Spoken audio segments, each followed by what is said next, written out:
Everyone, welcome to विश्वास classes. बहुत important update लेकर आया हूँ। आरबीआई असिस्टेंट 2026 में जो एग्ज़ाम होने वाला है, जो कि बेसिकली पैनल ईयर 2025 का एग्ज़ाम है, जल्दी ही आने वाला है। नोटिफिकेशन अपडेट आपको इसकी बता रहा हूँ। टेंडर इसका ऑलरेडी आउट हो चुका है एडवर्टीजमेंट के लिए। टेंटेटिव डेट ऑफ नोटिफिकेशन है फरवरी 16 2026। प्रिपरेशन करने के लिए ये मेरे टेलीग्राम चैनल और ग्रुप का लिंक है, यहाँ पे आप लोग मुझे ज्वाइन कर सकते हैं। ये आरबीआई की वेबसाइट पे टेंडर आया है आज 4 फरवरी को। 4 फरवरी की शाम को, 4 फरवरी 2026 को शाम के समय टेंडर आया है, जिसमें दिया हुआ है recruitment for the post of assistant panel year 2025। और टेंटेटिव डेट जो दी है एडवर्टीजमेंट की वो 16 फरवरी दी हुई है, 16 फरवरी 2026। तो 16 फरवरी को आप लोगों को इसका नोटिफिकेशन देखने के लिए मिल जाएगा। मैंने कुछ अलग से नहीं लगाया, एज इट इज़ आरबीआई की वेबसाइट पे इस लिंक पे टेंडर पे जाकर ये लिंक ओपन हुआ, जब पीडीएफ ओपन हुई उसका स्क्रीनशॉट लेकर लगाया टू एंश्योर कि कुछ भी फेक नहीं हो। अगर पास्ट ट्रेंड्स की हम लोग बात करें तो ये आरबीआई के नोटिफिकेशन में रहा है।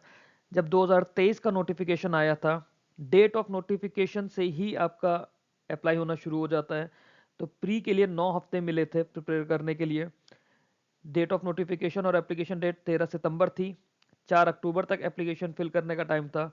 और 13 सितंबर के बाद नवंबर 18 और नवंबर 19 2 दिन में मल्टीपल शिफ्ट में प्री एग्ज़ाम हुआ था। और प्री से मेंस तक जाने के लिए आपको सिर्फ 6 वीक्स का टाइम मिला था। यहाँ पर प्री से मेंस में जाने के लिए 6 हफ्ते का टाइम मिला था।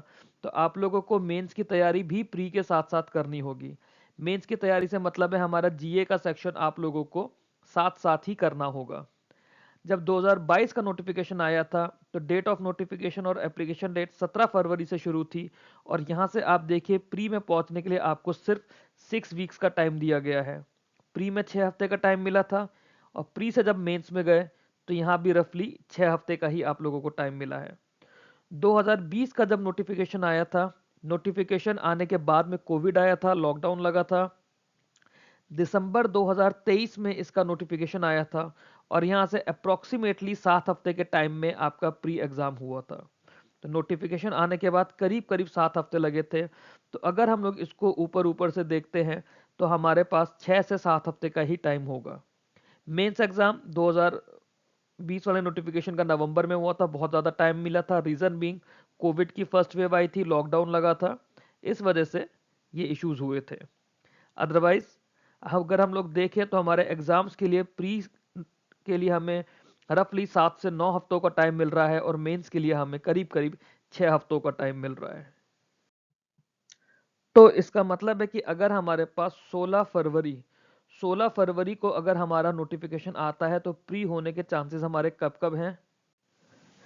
तो अगर हम लोग इसको देखें तो 16 फरवरी के नोटिफिकेशन के बाद 6 हफ्ते हो जाएंगे हमारे पास 30 मार्च को। 30 मार्च को होना मुश्किल है क्योंकि क्लोजिंग का टाइम होता है, दैट मीन्स प्री एग्जाम जा सकता है अप्रैल तक। अगर आरबीआई ने पास्ट ट्रेंड को फॉलो करा तो प्री का एग्जाम आपका अप्रैल में होगा।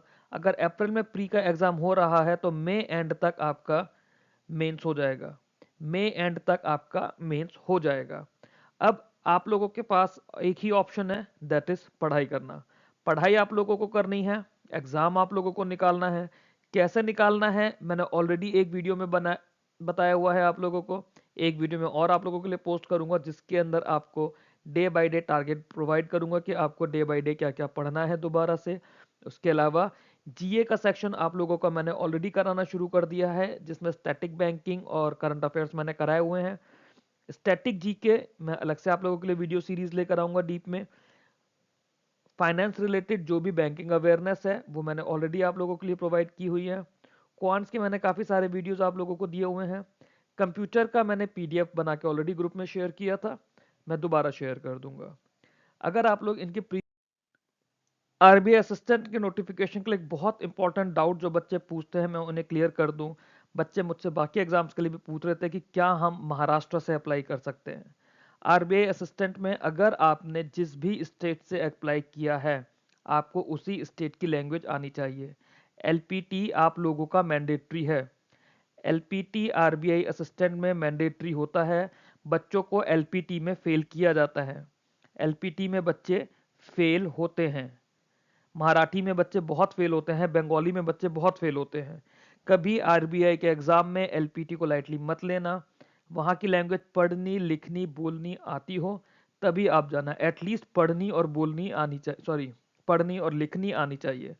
बच्चे मराठी में फेल हुए हैं, बंगाली में फेल हुए हैं, फिर कुछ बच्चे कोर्ट केस कर देते हैं और रिक्रूटमेंट को बदनाम करते हैं कि रिक्रूटमेंट डिले होता है। तो आप लोगों का सिलेक्शन आप लोगों के हाथ में है, गलतियां आप लोगों के हाथ में है, गाइडेंस मेरे हाथ में है, गाइडेंस आप लोगों को मैं प्रोवाइड करूंगा। जो भी आप लोगों के डाउट्स हों, जब ऑफिशियल नोटिफिकेशन आ जाएगा हम लोग तब दोबारा डिस्कस करेंगे। एलिजिबिलिटी क्राइटेरिया क्या है, कौन लोग इसके लिए अप्लाई कर सकते हैं। कोशिश ये करिए, अगर आप लोगों का आईबीपीएस क्लर्क में अच्छा स्कोर रहा है, अटेम्प्ट्स आपके अच्छे रहे 80s में 90s में, तो इस पेपर को ज़रूर दें। अगर आप लोग वीक रहे हैं क्वांट्स में रीजनिंग में तो एक बार मेहनत करिए, बट अटेम्प्ट ज़रूर करिए, पेपर ज़रूर दीजिए, अपनी प्रोग्रेस मॉनिटर करिए। सबसे अच्छी बैंकिंग की जॉब जो नॉर्मल बैंकिंग के सिलेबस में है वो आरबीआई असिस्टेंट की होती है। बीएसएल की कट ऑफ की बात करें तो ये पैनल ईयर 2023 का जो कट ऑफ थी प्रिलिमिनरीज की कट ऑफ, आप देखिए कट ऑफ किस लेवल पे हाई जा रही है जनरल कैटेगरी की अलग अलग स्टेट्स में। अहमदाबाद में 94 गई है, भुवनेश्वर में 95 गई है, सॉरी भुवनेश्वर में 96 गई है, चंडीगढ़ में 96 एंड हाफ गई है, फिर जयपुर में 96.25 गई है, कोलकाता में 96.25 गई है, दिल्ली में 95.50 गई है, पटना में 96.25 गई है। ये प्री की कट ऑफ्स हैं 2023 की। मेंस की अगर आप कट ऑफ देखो तो मेंस की जो आपकी कट ऑफ जा रही है वो बहुत ज़्यादा नहीं जा रही है, क्योंकि बच्चे कंप्यूटर्स में बहुत गलतियां करते हैं, जनरल अवेयरनेस में बहुत गलतियां करते हैं। ये बात ध्यान रखिएगा, आपके पास जब 40 मार्क्स का मेंस है जीए में और 40 मार्क्स आपके कंप्यूटर्स में हैं, सॉरी ये जीए कर देता हूँ, और 40 मार्क्स आपके कंप्यूटर्स में हैं, इस 80 मार्क को अगर आप टारगेट करते हो और इसमें 60 भी आपने स्कोर कर लिए तो ऑलमोस्ट आधी कट ऑफ आप लोगों की निकल जाएगी। आरबीआई असिस्टेंट मेंस निकालने के लिए जीए और कंप्यूटर्स पे आप लोगों को बहुत फोकस करना है। 80 मार्क्स का जीए और कंप्यूटर का सेक्शन आएगा, आप लोगों को यहीं से मेंस की कट ऑफ निकलेगी। 2022 की भी अगर हम कट ऑफ देखें तो प्रिलिमिनरी की कट ऑफ कुछ इस तरह थी। जनरल सेक्शन की आप लोग कट ऑफ देखिए ऑलमोस्ट कितनी कितनी जा रही है, 89 गई है, 90 एंड हाफ गई है, 90.75 गई है, 80.25 गई है। ये हमारे पास प्री की कट ऑफ्स गई हैं 2021-22 की। और अगर हम लोग पैनल ईयर 21 की मेंस की कट ऑफ देखें तो मेंस की कट ऑफ भी आप लोग देख लीजिए 120 125 के ही आसपास चली है। कोलकाता की हाईएस्ट गई है 128.25। ये आरबीआई की वेबसाइट पर कट ऑफ की टेबल अवेलेबल है, वहां पे आप लोग देख सकते हैं। The only thing I want to tell you is to prepare hard. Smart study करनी है, हार्ड वर्क करना है, ट्रिक्स काम नहीं आती, बेसिक्स और कैलकुलेशन स्पीड ही आपके काम आएगी। एक वीडियो मैं आप लोगों के लिए बना के लेकर आऊंगा इस वीकेंड पे कि कैलकुलेशन स्पीड पे आपको कैसे काम करना है, कैसे अपनी कैलकुलेशन स्पीड एनहेंस करनी है।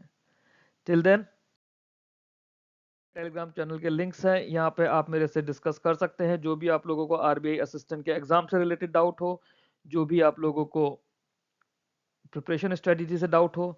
सारी पीडीएफ मैं टेलीग्राम के चैनल और ग्रुप्स पे अपलोड करता हूँ टाइमली।